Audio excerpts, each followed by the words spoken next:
All right, our fluency. Tammy has $20 to spend at the movie theater. She spends $9.50 on a movie ticket. And then if the snack counter sells bags of candy for $3.50 each, how many bags of candy can she buy with the money she has left? All right, so let's take a look. Well, first of all, this is a little tricky. So she has $20 to start with. First off, we know she spends $9.50. So let's subtract those. $20 minus $9.50. Remember, we have to line up our decimals. 0 minus 0 is 0. 0 minus 5 you can't do, so we have to borrow all the way from this 2. So the 2 becomes a 1 to make this a 10.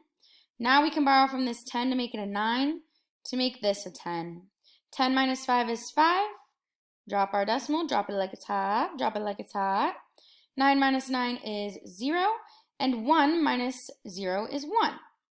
Now, we have $10.50. That's how much she has left. Well, there's a couple ways we could do this.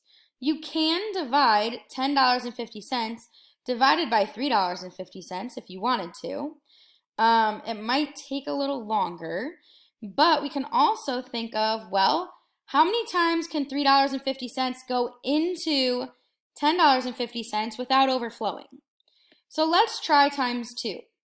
Let's try $3.50 times 2 if we buy 2 bags. So 2 times 0 is 0. 2 times 5 is 10.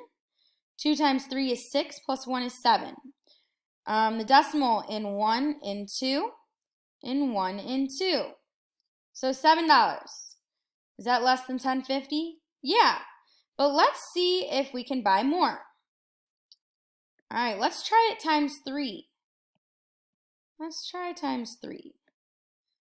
Let's see if we buy 3 bags. So 3 times 0 is 0. 3 times 5 is going to be 15. 3 times 3 is 9, plus 1 is 10. That decimal in 1 in 2. Decimal in 1 in 2. Look at that! $10.50. So how many bags of candy can she buy? $3. And remember, I'm sorry, 3 of them. 3 bags of candy. 3 bags of candy. And there's no tax on food, so don't worry, she doesn't have to pay tax. 3 bags of candy. Unless you're at like a service place though. Charge you like service fee, I don't know. But 3 bags of candy she can buy. Yum, yum, yum. Let's go with Tammy. She can buy us some. Great job.